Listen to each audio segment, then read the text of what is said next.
4.7 재보궐선거 본투표가 하루 앞으로 다가왔습니다. 공식 선거운동 마지막 날인 오늘 여야 후보들은 한 표라도 더 얻기 위해서 총력전을 펼쳤습니다. 최영일 시사평론가와 정리를 좀 해보겠습니다. 어서 오십시오. 안녕하세요. 예. 오늘 유세 현장이 어떤 모습인지 한번 같이 보고 얘기 시작하죠. 예. 노원에서 만난 어머님은 목적을 가지고 거짓말을 한 사람이 서울시장에 당선된다면 내 아들, 딸들에게 무엇을 가르치겠냐며 저한테 반드시 당선되어 달라고 오히려 그 간절함을 저한테 호소했습니다, 여러분. 낡은 집을 내 돈 들여서 내가 다시 짓겠다는데 몇 년째 못 짓게 하는 나라가 세상에 어디 있겠습니까? 제가 서울시에 들어가서 빵 뚫어드리겠습니다. 오세훈! 네. 여당의 박영선 후보는 이제 6411번, 흔히 네. 노회찬 버스라고 맞습니다. 하죠. 6411번 시내버스를 타고 시작을 해서 아마 지금 저녁 때는 홍대쯤에서 끝나는 것 같고 마지막이. 네네. 그다음에 이제 광화문으로. 오세훈 후보는 이제 자기가 출마했던 지역 광진 쪽에서 광진구에서 출발해서 시작했습니다. 신촌에서 끝나는 것 같습니다. 네. 신촌 홍대가 저녁 때 뭐 시끌시끌하겠습니다. 네네. 뜨겁겠습니다. 그런데 오늘 이제 자정까지 선거운동이 예. 공식적으로 마감되기 때문에 말씀하신 대로 지금 박영선 후보는 홍대 상상마당에서 젊은이들이 많이 모이는 핫플레이스 아니겠습니까? 네. 거기서 젊은이들과 접촉을 하면서 마무리를 한 후에 자 광화문에서 이제 거리 인사를 한다고 합니다. 그리고 오세훈 후보는 지금 말씀하신 대로 뭐 지척이죠. 네. 신촌 일대에서 또 젊은이들의 거리입니다. 그렇죠. 젊은이들을 만나고 나서 자 그리고 이제 중구로 가서 남평화시장의 상인들과 마무리로 이제 인사하는 회의를 한다고 해요. 예. 그래서 오늘 각자 이제 이 자정까지 마지막 방점을 찍는 행보는 결정돼 있는데 자 이제 오늘의 행보만 보더라도 두 이 후보의 전략이 완전히 갈립니다. 예. 지금 아까 6411번 버스 말씀하셨지만 네. 일명 노회찬 버스. 지금 일전에 좀 정의당에게도 도와달라.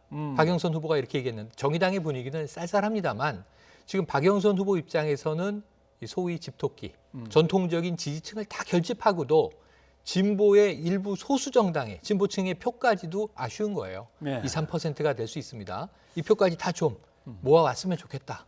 도와달라. 그런데 이제 지금 분위기는 어떨지 지켜봐야 될 것 네. 같고요. 오세훈 후보는 지금 집토끼는 다 모아놨다. 지금 보수 지지층은 다 결집했고 지금 정권 교체의 바람, 정권 심판의 바람이 분다고 하는 게 젊은 층을 중심으로 분노가 높다는 게 확인이 되고 있으니 이 유세에 집중하겠다. 그래서 어쩌면 본인의 지역구였지만 지금은 여당에게 뺏긴 고민정 의원 지역구죠. 네. 광진구 구의역에서 오늘 출발해서 대부분 강북을 돌고 그리고 저녁에는 이 청년층이 많은 거리에서 예. 마무리를 하고 있으니까 외연 확장의 전략이 아주 뚜렷해 보이는 겁니다. 과연 지지층의 결집과 이제 진보층까지의 좀 끌어오기냐, 또 아니면은 중도 외연 확장이냐. 지금 이제 내일 뚜껑을 예, 열어보면 결판이 나겠죠. 결국은 여당 입장에서 보면은 일단 진보 성향이 어느 정도 뚜렷하다고 보는 20대, 30대 젊은 층들을 결집시켜야 되고 네.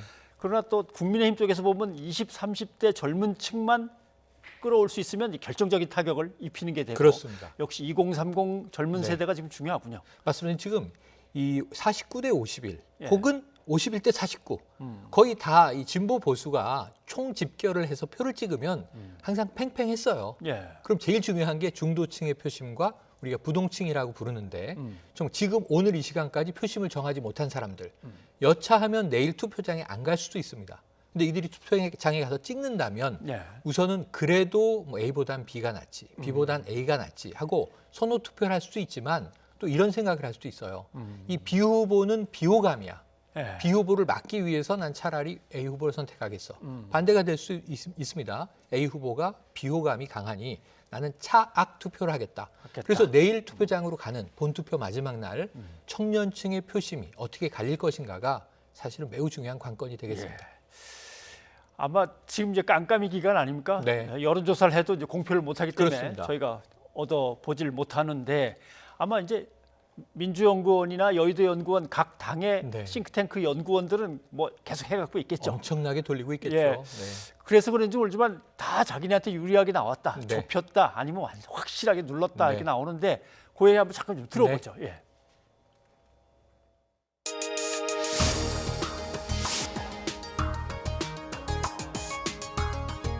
3% 내외의 꽤 오래전부터 예측을 했죠. 그리고 김종인 위원장의 그 말씀을 우리가 주목해야 될 게 그 당시에도 여론조사는 20% 정도의 차이가 있었는데 예. 김종인 위원장님은 5 내지 7% 이렇게 말씀했거든요. 이길 수 있을 거라고 보시는 거고요. 이길 수도 있을 것이다. 저는 김종인 위원장께서 예측하신 것보다는 훨씬 더 큰 차이로 이길 거라고 보고 있습니다. 예. 대략 몇 %요? 두 자릿수 갈 거라고 보세요? 저는 두 자릿수도 안정적인 두 자릿수가 될 거라고 봅니다. 한 15% 이상 이길 거라고 봅니다. 뭐 자기네 쪽으로 유리하게 네. 해석은 했지만 단어가 틀리군요. 네. 여당은 3% 내외의 그렇죠. 박빙 승부라고만 얘기를 했고 예. 야당 쪽에서는 15% 이긴다라고 네. 얘기를 했고 승부와 이긴다 다르네요. 이낙연 또 위원장은 상당히 신중하게 이길 수도 있을 것이다. 이렇게 이야기를 해요. 예. 차분하게. 자, 그런데 여기 이제 매직 넘버가 있습니다. 간단하게 말씀드리면 투표율이 이번에 다른 때보다 높으니까요. 예. 내일 본투표가 한 30% 나온다고 가정을 하면 사전 투표 합쳐서 한 50% 내외가 되지 않겠습니까? 그러면은 지금 이 유권자가 840만 명이에요, 서울이. 그런데 50%가 투표라면 420만 명이 투표에 참여하는 겁니다. 예. 그럼 과반을 넘기면 이기잖아요, 누구라도. 이번에는 이제 양자구도가 됐으니까. 그러면 사실 210만 표를 얻은 쪽이, 그 이상을 얻은 쪽이 이기는데, 자, 민주당은 210만 표 정도는 지금 서울이기 때문에 예. 우리가 조직을 총동원하고 그리고 정말 열심히 바닥 민심으로 훑어서 우리 지지층을 투표장에 보내기만 하면 어려운 표는 아니다. 이걸 넘기면 이길 수도 있다. 지금 매직 넘버를 보면서 달리고 있는 과정이고요. 그리고 지금 묘하게 여야 모두 김종인 비대위원장을 언급을 하고 있어요. 예. 그 이낙연 저 위원장은 역시 경륜 있는 분이다. 역시 여론조사가 그렇게 크게 예. 차이가 나도 5, 6% 차로 지금 이제 이 박빙의 승부일 수 있다고 얘기했는데 우리는 그거보다 더 좁게 보고 있다. 이렇게 얘기를 한 거예요. 그 주호영 원내대표는 김종인 비대위원장 말을 부정하고 지금 두 자릿수 이상 큰 격차로 거뜬히 이긴다 이렇게 얘기하는 거거든요. 이게 모두 다 자신감의 표시인데 네. 앞서가는 자, 굳혀야 하는 쪽과 그리고 따라가는 자, 그리고 역전시켜야 하는 쪽에 이제 입장 차이가 있겠습니다만 박빙이냐 아주 큰 폭의 차이냐 이것도 내일 확인해 봐야 되는데 방법은 하나밖에 없습니다. 그 절반 정도가 투표하는데 어느 쪽 지지층이 더 많이 투표장으로 나가서 표를 찍느냐 투표 행위에 모든 게 다 달려 있습니다. 예. 지금도 뭐 잠깐 나오고 있었습니다만은 네. 이낙연 민주당 선대위원장은 입을 열지 않던 분들이 이제 입을 여는 것 같다. 네. 이제 흔히 말하는 그게 이제 샤이 진보라고 맞습니다. 하는 거죠. 그동안 샤이 보수 얘기만 했지 샤이 네네. 진보라는 단어는 안 썼었는데 왜냐하면 이번에 등장했습니다. 꽤 오랫동안 우리가 이 박근혜 정권에서의 탄핵 그리고 그 이후에 촛불혁명 그 이후에 이제 이 민주당의 집권 그리고 이제 문재인 정부가 네. 초기에는 굉장히 국민들의 지지율이 높았습니다. 네. 7, 80%를 이제 오간 적도 있으니까요. 그리고 2018년에 뭐 남북미 정상회담 등 네. 이 쭉 흐름을 본다면 한 절반 이상의 기간을 상당히 진보가 약진하면서 심지어는 지난해 총선도 압승하지 않았습니까?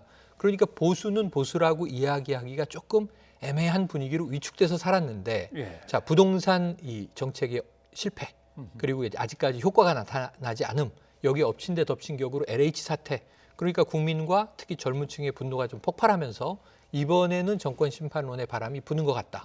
야당의 흐름이기 때문에 사실 거리에서 정권에 대한 비판이 많습니다. 예. 그럼 이럴 때는 나 진보다라고 얘기하기가 애매한 분위기에서 속으로 나는 진보 지지자지만 언급하지 않거든요. 조용히 가서 표를 찍겠죠.